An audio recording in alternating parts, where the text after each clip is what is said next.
Well, from the milk market tidbit for the March dairy products report that USDA released yesterday afternoon. This is Dr. Lawrence Jones, and I'm recording this on Thursday morning, May the 8th. So the dairy products report is always our third report that comes in after the milk production report and the cold storage report. Except in April, we always get a dairy product summary where they can revise some of the data, during the last year. I've not spent a lot of time looking at this, but I wanted to just kind of look at cheese production.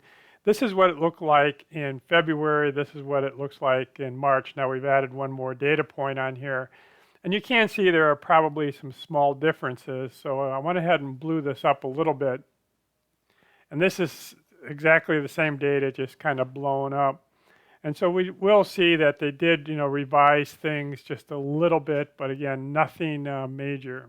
So the dairy products report, this is where we finish up March. Now, again, what we're looking for is cheese production and butter production.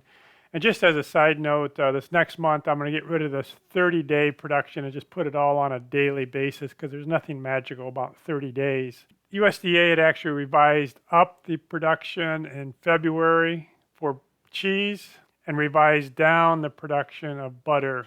So where we ended up was at 1.225 pounds of cheese and 229 million pounds of butter. So that was up a little bit year over year for both of these. But on a daily basis compared to last month, that cheese production was actually down a little bit. So let's get started with the exports because they also came in this week. There was a lot of discussion about exports, going to be really strong in March. And in my opinion, they came in probably a little bit disappointing. So the way this is set up is here is the production of cheese. Here's how much we exported. That represents 8.9% of the production. So everything's on a production basis. Typically, we're going to export, I always say about 6.9, which means we've exported about 24 million pounds more than we normally would. How did this look in February? Well, we were right on target as a percent of production as we had in February. The only difference is Mexico in February represented about 34% of the exports, and in March about 31%, so down just a little bit. But with this, I wanted to start looking at what we did in terms of cheddar, because the bottom line is we exported about 5 million more pounds of cheddar than we did in February, except we made about 5 million more pounds in the dairy products report, so that was a net zero. So we exported about 6.6% of that production, and cheddar production is 27% of the total. Now that was higher than what we had last month at 4.9. Butter was very similar. We exported about 5.9. Mexico represents a small percent, 2.6, but that was up from last month, which was 2.5, and butter exports were up just a little. We can look at all this graphically. So here's our daily cheese production. Again, we were on this tremendous upward trend until we kind of stopped in 2023. And right now, we can see that the cheese production came in just a little bit low than the seasonal adjusted number, but again, not very much off. American cheese came in just a little bit higher than we thought. So again, if overall cheese was down, then something had to be down. But American was up, and we were on this tremendous upward trend. And basically, you've got to remember that American is a very large percent cheddar. So if we just look at that cheddar number, exactly that's what happened. The cheddar production was up, as I said, about 5 million pounds, which is very much of what we exported. So when I look at this, it looks like this is kind of a bearish number. We're going to start making more cheddar because we've got these plants coming online. As long as we get the exports to handle it, I mean, that's going to be great. As soon as we have a problem with exports, then this thing could come tumbling down. Italian type cheeses, again, have been on this tremendous uptrend, but we came down here in 2023.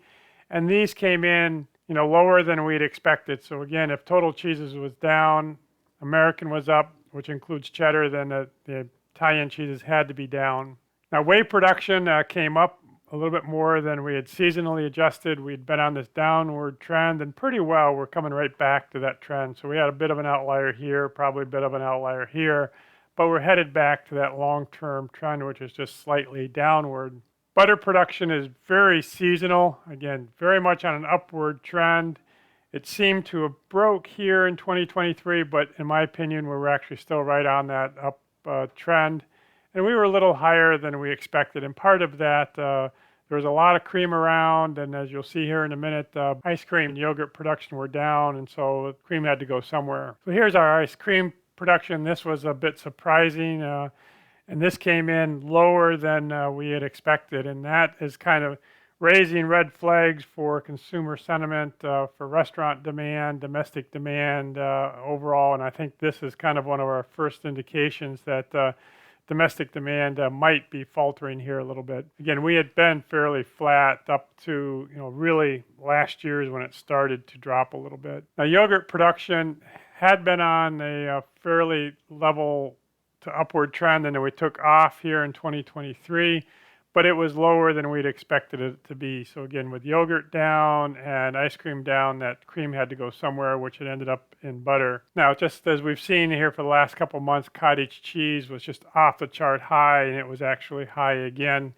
Again, this has just become a health food. It's one of the great bright spots in the dairy industry. All right, so we had the global dairy trade that was up a little bit, and cheese was actually up about 12%.